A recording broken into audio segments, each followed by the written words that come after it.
Tonight you will walk with a witness whose hands carried torches and secrets.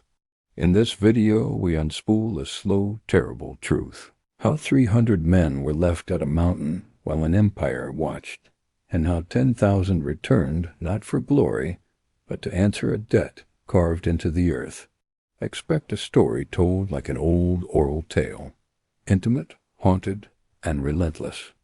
We will move from the hush of Sparta's council to the smell of betrayal, from the quiet decisions that doomed a pass to the measured march of an army that carried grief like armor. This is not a battlefield spectacle. It is a study of shame, of ritual, and of the unbearable cost of remembering. Sparta receives a message that splits the city into a spark that reveals hidden fractures and a betrayal that can't be undone. 10,000 men march not for glory, but to turn grief into purpose and carve memory into the bones of an empire. And in the end we uncover a truth more haunting than vengeance itself, that survivors carry the heaviest ghosts. If you are ready to hear it as I heard it, close. The wind will not forgive loud footsteps tonight. Listen now, because I speak these words as an old man whose shadows outnumber his days. I was not a hero. I was the quiet one who held the torches, the one who polished the bronze and listened from corners where no one bothers to look. But when men speak of vengeance and glory, they forget. There were always eyes like mine watching from behind the curtain, carrying truths too heavy to celebrate. And I, once a nameless attendant of Sparta's war council, watched the moment when 10,000 warriors rose to avenge Thermopylae, not because they wanted victory, but because their silence hid thunder, and their thunder hid a grief the world still cannot measure. I tell you what I saw, what I remember, and what still wakes me in the hours when even spirits refuse to roam.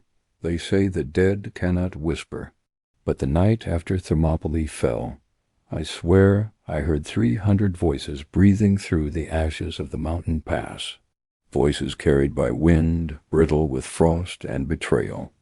I felt them long before word reached Sparta, a trembling under the earth, a pain that refused to sleep.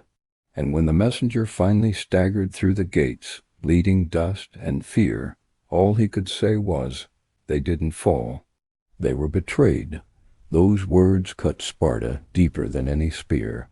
But I remember another sound beneath his voice, a quiet, broken exhale. Only I seemed to notice. A warning, a prophecy, a question the gods had carved into his breath. Who will avenge those who stood when the world abandoned them? It was that whisper, not the news, that split our fate open. Before the vengeance, before the mourning, before the 10,000 rose like a storm gathering its patience, Sparta was a kingdom of measured breath and controlled fury. People speak of our warriors as if they were carved from stone, but I saw them up close. I cleaned their armor. I heard them pray. I saw the tiny cracks beneath their iron discipline, cracks that widened each time the world demanded more blood from them. Even before Thermopylae, Sparta carried a strange stillness, a stillness like the air before lightning strikes. Our kings spoke of honor, duty, and unbreakable shields.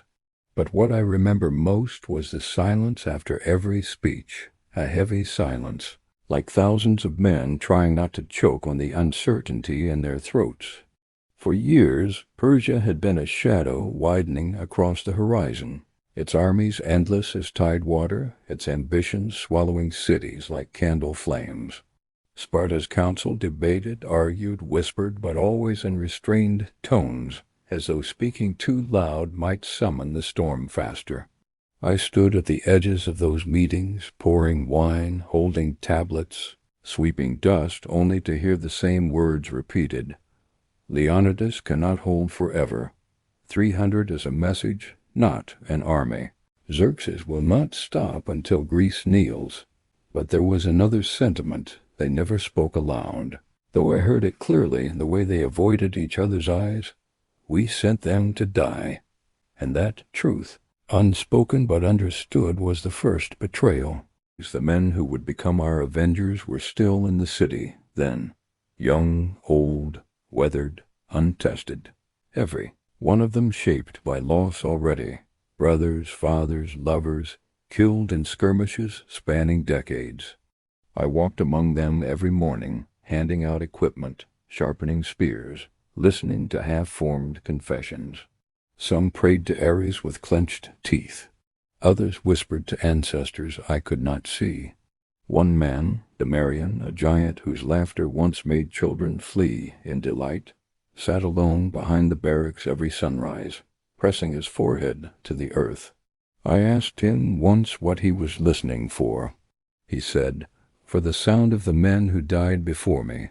Sometimes they speak." I believed him, because at night, when I passed the training grounds, I felt something too, a presence hovering above the sand, watching, waiting, grieving. We all felt it. We just pretended not to.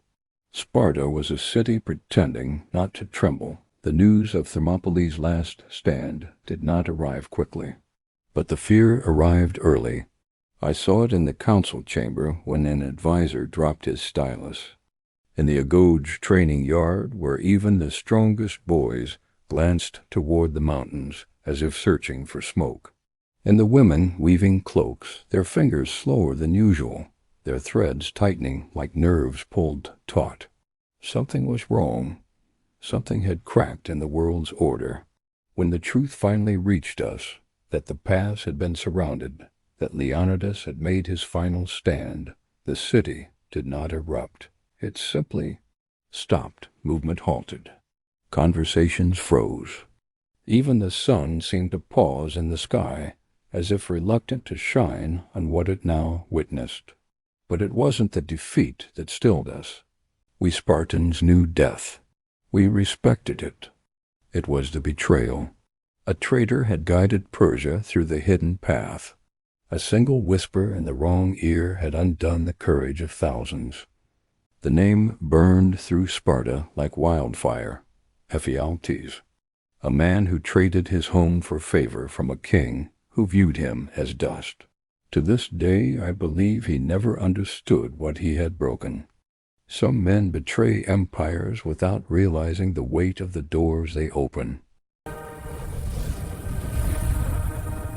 The council chamber, on the night after the messenger's arrival, still haunts me. I was there, as always, unnoticed, silent, a shadow, carrying scrolls. The kings argued, the elders debated. Warriors paced like caged storms. But beneath every raised voice, every trembling breath, I heard something else, a decision forming, a destiny sharpening. There was no single moment of agreement, only a gradual, quiet shift, like the tide choosing to rise. The grief did not break us. It forged us. The men began stepping forward, one after another, without being asked. Send me. My brother died there. My father, my sons, my king. I remember the way one warrior, Lycrian, barely more than a boy, trembled when he spoke, not with fear, but with the unbearable knowledge that honor alone could not contain his pain. He bowed his head and whispered, I cannot live knowing they died alone. 10 men volunteered, then 30, then 80, then hundreds. By dawn, 10,000 stood ready. No speeches were given, no promises made, just a single truth carried in their silence. We march not for victory. We march because their ghosts refuse to sleep. The night before the march, I did not sleep that night. None of us did. Sparta breathed like a wounded beast, heavy, slow, trying not to collapse under the weight of what morning would bring. I walked through the training grounds in the darkness, watching warriors sharpen their blades, not with eagerness, but with quiet, haunted purpose. I heard murmurs carried by the night wind, for Leonidas, for the 300, for the pass that should never have fallen. Some men wept openly. Others hid their tears beneath rituals of preparation. One mother pressed her forehead to her son's chest and whispered, "Do not follow him into death. Follow him into purpose." Those words stayed with me, because vengeance is not always the blood we spill. Sometimes it is the burden we carry forward. The march begins when morning finally bled across the sky. There was no trumpet, no drum, no ceremony. The 10,000 simply began to walk. Their footsteps were the quietest sound I've ever heard, soft, determined, heavy with sorrow and thunder. I walked with them, not as a warrior. I was never that. I walked because I could not bear to stay behind. Sparta behind us fell silent. Sparta ahead of us was carried in our bones. And as the sun rose higher, something strange happened. The air grew warmer, the shadows shorter, but the grief, it grew stronger. We were marching toward the place where courage had died, toward a wound in the world that still bled, toward the Thermopylae. The road to Thermopylae was not a road at all. It was a wound, long, raw, unhealed, stretching across the land like a scar left by the gods themselves. Every step we took pressed deeper into a history written in blood. I felt it before I saw it, a stillness settling into my bones, a cold that did not come from wind or night, but from the memory of men who refused to kneel. The warriors around me grew quieter as we marched.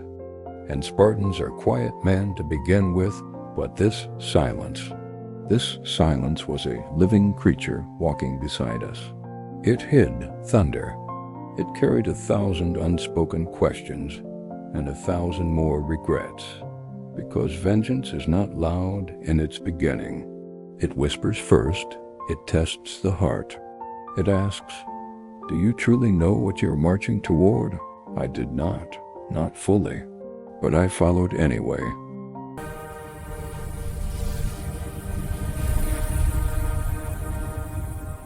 The first sight of the pass, when Thermopylae finally revealed itself, it did so slowly, like an old ghost reluctant to be seen. The mountains rose on either side, like grieving giants, jagged, unforgiving. Their shadows stretched long across the earth, as though trying to hide the horrors beneath them. The pass itself was narrow, far narrower than stories make it, a place where the world seemed to hold its breath. And there, scattered upon the ground, half buried in dust, half claimed by silence, lay the ashes of the 300. No graves, no markers, just the faintest trace of where shields had stood, where spears had broken, where men had refused to yield, even when surrounded. Some of the 10,000 knelt. Others pressed trembling palms to the earth. A few looked away, unable to face the ghosts that pressed against us like cold hands. But I stepped forward until my foot touched a blackened stone. And in that moment, I swear, I heard breath. Soft, a whisper rising from beneath the charred soil. "Do not fail us." It almost broke me. The scent of betrayal. No one spoke of Ephialtes as we examined the pass, but he was there in every shattered shield, every crimson stain, every iron fragment swallowed by the earth. Betrayal has a smell, a sour metallic bitterness that clings to the air long after the traitor is gone. I felt it on my tongue. I tasted it in my breath. Some of the warriors muttered prayers against the curse of his name. Others spat on the ground as though rejecting the very soil that had allowed him to walk upon it. But one Mandamarian stood in silence, staring at the hidden path where the traitor had guided Xerxes' forces. He did not curse. He did not rage. He simply exhaled and whispered, "We trusted the wrong shadows." And I knew then that vengeance was no longer a desire. It had become a necessity, a path carved before any of us were born. The Council of the 10,000. That night, we made camp at the edge of the pass. No fires, no laughter, only a dim glow of oil lamps shielded by shields, as though even light feared disrespecting the fallen. The commanders gathered at the center. I sat behind them, silent, unnoticed, recording their words with trembling charcoal. They spoke of formations, strategies, the coming confrontation with Persian forces still lingering near the coastal plains. But underneath their plans lived something deeper, heavier, a shared, unspoken vow carved into the marrow of every man present. Lycrian, the youngest among them, finally gave voice to it. His voice cracked, but his words did not falter. We do not fight merely to defeat Persia. We fight so that no one can say the 300 died unheard. The older warriors bowed their heads, not in agreement, but in mourning, because revenge is a burden, not a comfort. I could not sleep. The mountains groaned like ancient beasts. The wind carried scraps of voices, sounds too soft to be human, too strained to be wind. I walked alone toward the narrowest part of the pass, my lamp dimming with every step. There, at the center of the ravine, I felt the weight of unseen eyes. And then a figure stepped from the darkness. Not a man, not fully, a shape of dust and memory. A soldier formed from the very earth, his outline glimmering with remnants of battle. I could not move. My breath froze in my throat. The apparition did not speak with a mouth. Its words simply pressed into my mind. Tell them we did not fall. We were pushed into eternity. I wanted to flee, but my legs refused. The ghost's head tilted, as though studying me, as though deciding whether I deserved its truth. Tomorrow, it whispered, avenge us, not with rage, but with remembrance. And then it was gone. The wind returned. The mountains sighed. And I stood alone, my heart beating like a drum made of fear and duty. When I returned to camp, no one asked why I was shaking. Perhaps they already knew. The decision that sealed our fate at dawn. The commanders assembled again. This time they did not argue. They did not hesitate. The plan was simple. Strike fast, strike hard, drive the Persians into the sea, and reclaim the honor stolen from Leonidas and his men. But as I listened, I realized something else. This was not strategy. It was atonement. For sending the 300, or failing to reinforce them. For pretending duty excused sacrifice. The 10,000 were not marching for revenge alone. They were marching to rewrite a mistake, to stand where they should have stood weeks earlier, to look the fallen in the eye and say, we came. We did not forget you. Demarian rose to speak last. The world believes Sparta fears no enemy, he said. But they forget we fear one thing, shame. His words cut deeper than any blade. And with that, the 10,000 prepared to move. I followed, my hands trembling around my scrolls, knowing history was shifting beneath my feet, like sand loosened by a storm. The approach to the Persian camp. The closer we moved to the Persian encampment, the heavier the air became. Smoke pillars twisted into the sky. Drums throbbed like a monstrous heartbeat, and the earth vibrated beneath our sandals, as though warning us that we were walking toward a beast whose hunger had no end. But Spartans do not fear beasts. They only fear forgetting who they must be.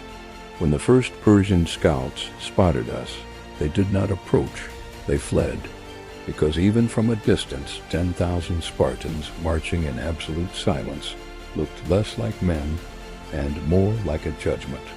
The Persians gathered in frantic clusters, shouting orders, scrambling for weapons, confused by the sudden appearance of an army that did not roar, did not chant, did not demand glory, only moved, steady, unbreakable, like a tide that refused to retreat.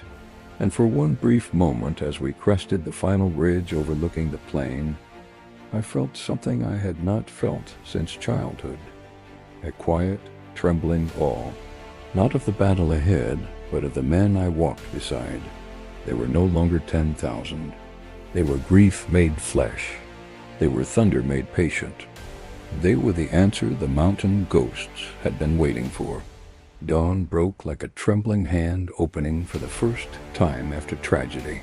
Soft light spilled across the Persian camp below us, revealing shapes that looked less like soldiers and more like a disturbed hive, men scrambling, shouting, colliding with one another in frantic confusion. To them, we were an impossible sight, a nightmare carved out of silence. 10,000 Spartans descending the slope with no war cry, no boast, no hesitation, only breath, only purpose. There is something terrifying about men who do not need to announce their rage. Something final. The Persians felt it. You could see it ripple through their ranks. A shudder, a tightening of shoulders, the kind of dread that crawls beneath armor and settles directly over the heart. And though I was no warrior, even I felt the shift, the moment where vengeance stopped being an idea and became a presence in the air, thick enough to taste. A commander beside me whispered, almost reverently, "They finally see what silence can unleash."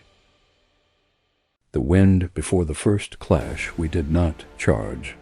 Spartans never waste breath, never waste movement, never waste meaning. The first line of our soldiers planted their shields into the dirt with a sound that echoed across the plains like a drumbeat from the underworld. Thum, thum, thum. It was not loud, but it was heavy. So heavy, it made the Persian banners quiver in the rising wind. From where I stood behind the third rank, I watched the enemy form a defensive wall, tall wicker shields, long spears, archers scrambling to the flanks. But their fear betrayed them. Their formation rippled, sagged, shifted awkwardly. Their captains shouted, but shouting cannot fix a trembling heart. Their uncertainty washed over the field long before the first arrow flew. Demarian lifted his shield slightly, watching the enemy with eyes that looked carved from dusk. "Do you feel it?" he asked softly. "Feel what?" I whispered. "The regret. They regret being here. That is the only battle we have already won." His words lingered in the air, cold and true. The first arrows, the Persians loosed the first volley. The sky darkened for a heartbeat, just a heartbeat, before the arrows descended like falling night. But Spartans do not fear shadows. The first ranks lifted their shields. A metallic storm clattered against bronze, sparks, shudders, a chorus of impacts. Not a single Spartan fell. Even from where I stood, I could feel the force of it, each arrow striking like a tapping knuckle, like a reminder of mortality rather than a threat of it. The soldiers did not flinch, not one. When the volley ended, a quiet breath seemed to pass through our line. Then the Spartans began to walk, not rush, not run. Walk, a disciplined, measured, soul-carved march that made the Persian archers falter. I watched hundreds of enemy bowmen step back without meaning to, as if the ground itself pushed them away from what advanced. And then the second volley came. This time the Spartans did not raise their shields. They simply angled them. Arrows deflected. Arrows split. Arrows shattered. A formation moving like a single organism, as if grief itself had taught them precision. One Persian archer dropped his bow, staring in disbelief. Another stumbled backward, whispering a prayer. "They don't bleed," he said. "They don't bleed." If only he knew how wrong he was. Spartans bled. They simply did not show the world where the wounds were. When our front line finally reached the Persian infantry, the world narrowed into one single, irrevocable moment, a breath suspended between history and consequence. The Persian shields shook. The soldiers behind them muttered in terror. I could see sweat dripping onto the dust. I could see hands tightening on spear shafts. I could see the flicker of realization in their eyes. They were not facing mere soldiers. They were standing before an entire nation's grief. and grief does not hesitate. The Spartans struck. Bronze met wicker. Spears thrust like lightning, seeking a place to break. Shields slammed forward with the weight of ancestral fury. It did not sound like war. It sounded like reckoning. The front line of Persians collapsed inward immediately, not because they were weak, but because our warriors fought like men carrying ghosts on their backs. I saw one Spartan, a scarred veteran named Britos, tear through the first enemy shield with a roarless, breathless determination. He did not scream. He did not shout. He simply moved, driven by a storm deeper than rage. Beside him, Lycrian fought with the desperation of someone trying to rewrite fate itself, striking not to kill, but to make the world understand what had been lost at Thermopylae. The Persian line shattered, utterly, completely. The sound of it. Gods, I still hear it in my sleep. The folding of a formation, the collapse of courage, the break of resolve. It is not one sound. It is 1,000 whispers, 1,000 regrets, 1,000 men realizing too late that they stand on the wrong side of history. The collision unseen by history. Our advance created a ripple through the Persian ranks that no scribe, no poet, no historian ever fully captured. Men fled, others tripped. Captains shouted orders, swallowed by panic. Archers loosed arrows into their own allies in desperation. The chaos was not loud, not at first. Fear rarely begins in a scream. It begins in a breath, a single sharp inhale, a single broken thought, and then the dam breaks. The Persians broke. The 10,000 pushed forward with a unity that felt divine, an unrelenting force shaped not by hatred, but by memory. This was not a battle. This was a burial for what had been taken from us, a restoration of balance that had been shattered by betrayal. The world felt it. Even the earth beneath our sandals trembled, as though shifting to make space for the ghost of Leonidas walking among us. If that sent a shiver down your spine, stick around. The next chapter, the man who tried to flee fate, hits even harder. Don't forget to like and subscribe so you don't miss it. Near the edge of the battlefield, I saw something I will never forget. A Persian officer, richly dressed, beautifully armored, tore off his helmet and attempted to escape on horseback. His eyes wide, terrified, filled not with fear of death, but fear of understanding. He knew, perhaps for the first time in his life, what it meant to stand on ground where courage had bled. His horse reared. He kicked desperately. He tried to turn away from the pass, but Demarian stepped into his path, not with violence, not with rage, with a stillness so immense that the officer froze. Demarian looked at him for a long, heavy moment. His voice was barely above a whisper. "You run because you saw their ghost too, didn't you?" The officer trembled, and in that single moment, surrounded by screams, steel, and dust, I realized vengeance did not always wear the face of anger. Sometimes it wore the face of recognition. Demarian let him go, and the officer fled the battlefield with the ghost of Thermopylae chasing his breath. The sea of broken spears. By midday, the Persian army had fractured into fleeing fragments. Shields lay shattered like fallen leaves. Spears jutted out of the earth like dead branches. Bodies lay scattered, Persian, not Spartan, and the sea wind carried a scent of endings. The 10,000 did not cheer. They did not raise their weapons. They did not rejoice.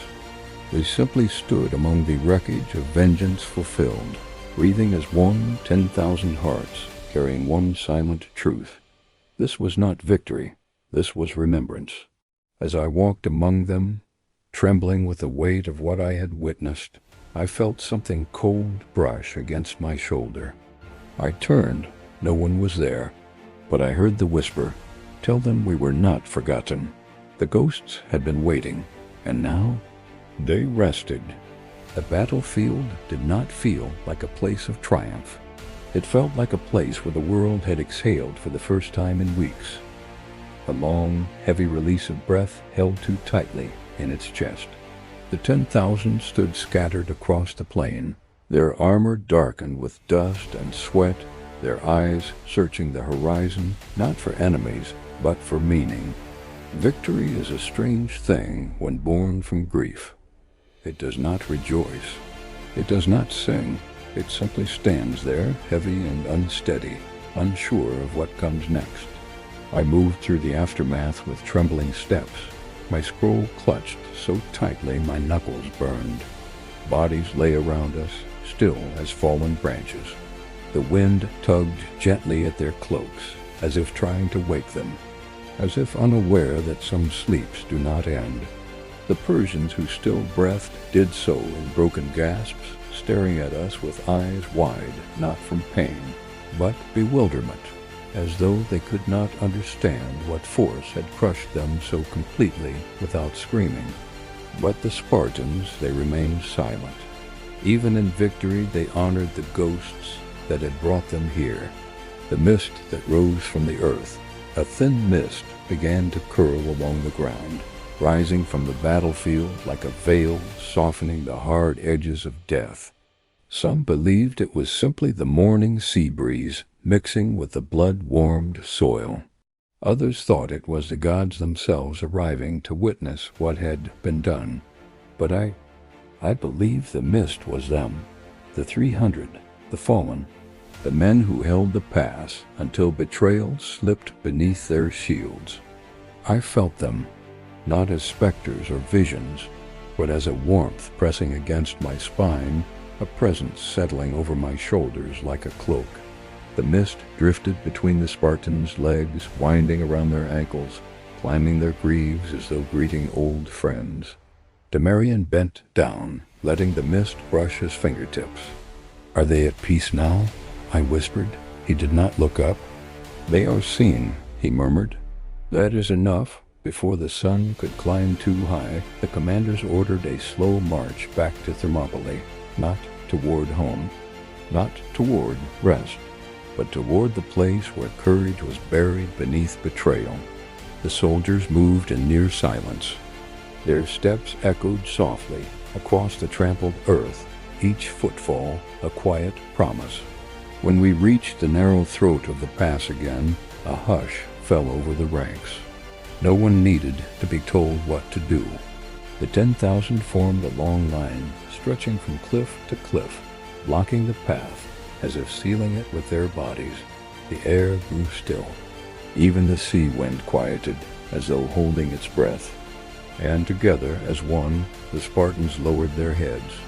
10,000 shadows bowing to the memory of 300 flames. Never in my life had I seen men so fierce look so fragile. Their grief was not a wound, it was a language. A language the mountains understood. A language the gods could not ignore.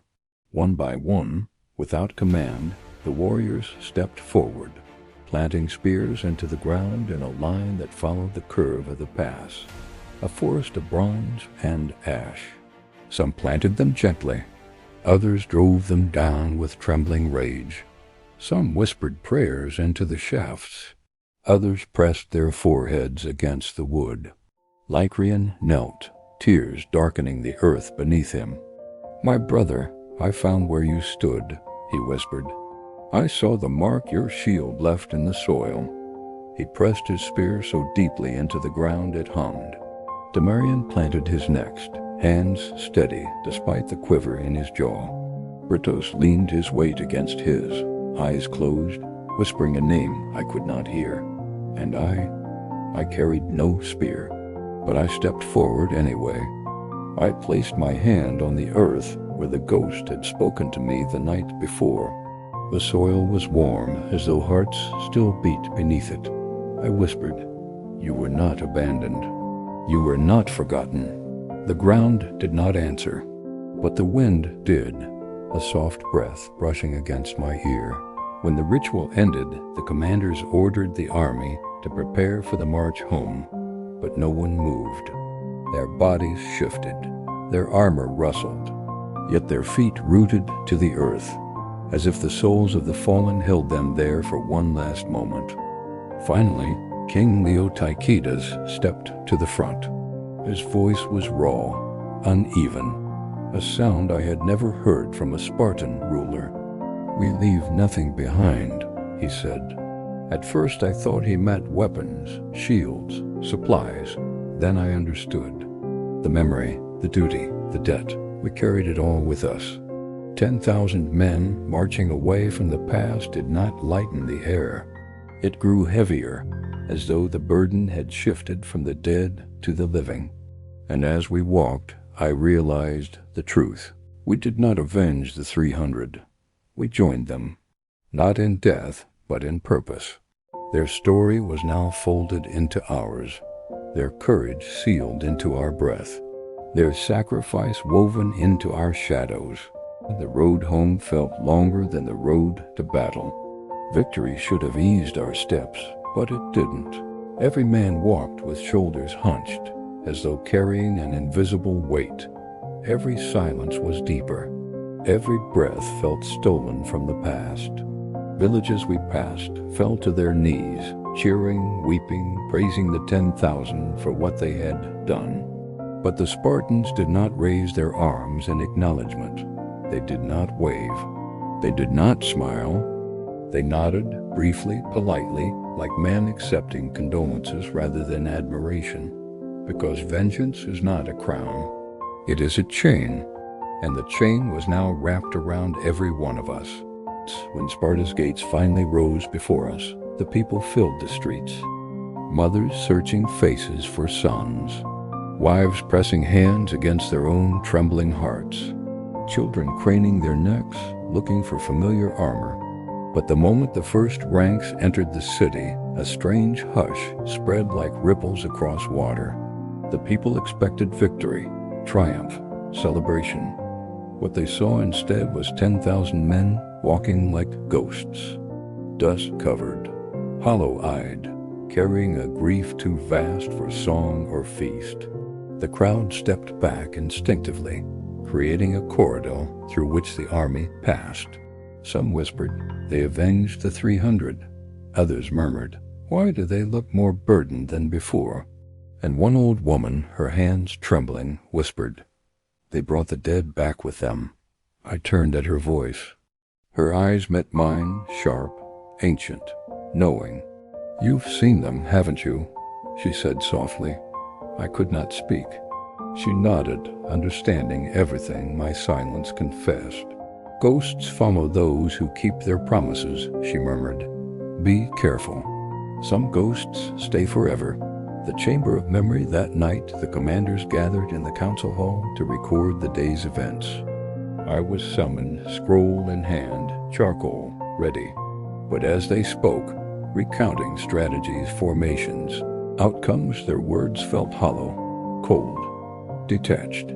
They spoke of maneuvers, not emotions, of ranks, not regrets, of casualties, not ghosts. I realized then that history does not remember what matters. History writes what is easiest to explain. But I remembered the whispers, the mist, the spear forest, the trembling breath of men who marched not for glory, but for forgiveness. And so I wrote the truth between the lines, in the margins, in the spaces where official memory cannot reach. I wrote what the ghosts told me, so that when the world forgets, the fire will remember. There is a night I have never spoken of, not to kings, not to scribes, not to the warriors who shared my march. It was the night after our return, a night when Sparta slept, but I could not close my eyes. The wind outside my chambers sighed like an old mourner, and every shadow in the room seemed to breathe. I sat with the scrolls containing the official record of the battle, a cold, clean summary of blood and formations, a version of events acceptable to history, but unacceptable to truth, because the truth was not written in ink. The truth lingered in my ribs like an echo. It followed me like a second spine, and that night it came to sit beside me. A presence I could feel but not name, a shadow that breathed when I didn't. And in that moment I knew something was coming for us, something ancient, something patient, something that had waited centuries to be seen again. If you're still here, lean in, because the next chapter is where the story splits open.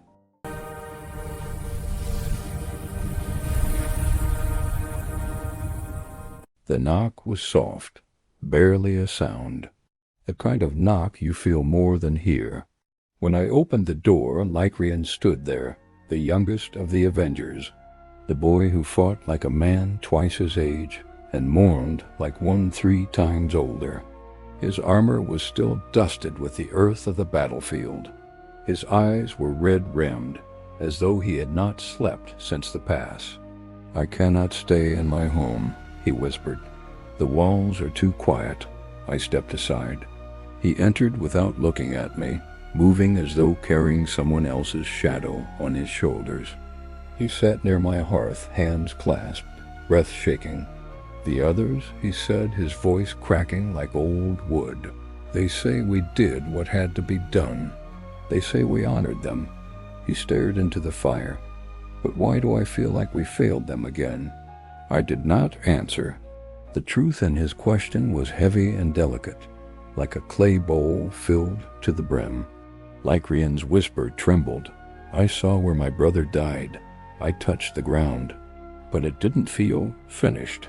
His jaw clenched. "Do you ever feel," he continued, "that vengeance is a path with no end? That once you take the first step, you walk it for the rest of your life?" His voice broke.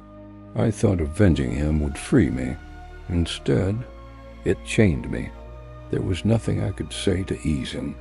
Some truths do not seek comfort, they seek witness. So I sat with him in silence, watching the fire shift and fold, watching his grief shapeshift into 1,000 expressions. And in that moment, I realized something cruel. The dead were finally at peace, but the living were now the ones wandering. The next morning, the 10,000 gathered again, not for battle, not for vengeance, but for something heavier. A procession, a long, slow march from the city gates to the edge of the hills, each man carrying a token of the 300, a bronze plate, a broken spear, a burned strip of crimson cloak, a handful of soil from the pass. I carried nothing but my memory, but memories can weigh more than steel. The city watched in silence as we walked, their faces softening with a realization they had not understood until now. Victory had returned home, but joy had not. At the hilltop, each warrior placed his token in a great stone basin, carved with the names of Leonidas, men, etched with reverence, with sorrow, with truths too deep for marble to contain. The basin filled slowly, layer by layer, until the tokens looked like the remnants of a fallen star. No priest led a prayer. No king gave a speech. The only sound was the soft rustle of cloaks and the distant echo of the sea. Then Demarian stepped forward. His hands shook, his eyes glistened. His voice carried the weight of every ghost we brought home. They stood where we should have stood. They fell where we should have fallen. We returned, but a part of us never will. He placed his spear fragment in the basin, bowed his head, and stepped back. The silence afterward felt holy. That evening the sky burned scarlet. Some said it was a sign from Ares. Others whispered that the gods were displeased, uneasy with the imbalance of vengeance fulfilled and grief unhealed. I felt neither divinity nor omen. I felt only the weight of something unfinished settling over the city like a cloak woven from sorrow. As the sun bled into the mountains, a shadow passed through the Agra, a tall, limping figure cloaked in shame. The officers rushed forward in alarm, spears raised. But the figure did not flee. He fell to his knees, arms shaking. His voice cracked like shattered bone. "Spartans, forgive me."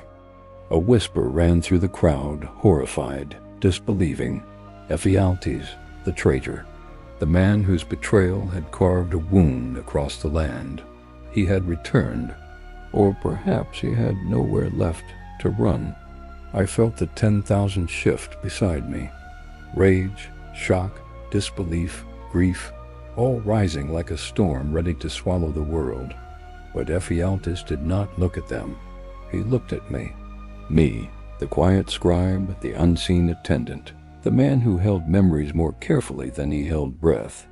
His hollow eyes met mine, and in them I saw something I had not expected, a soul crushed beneath its own betrayal.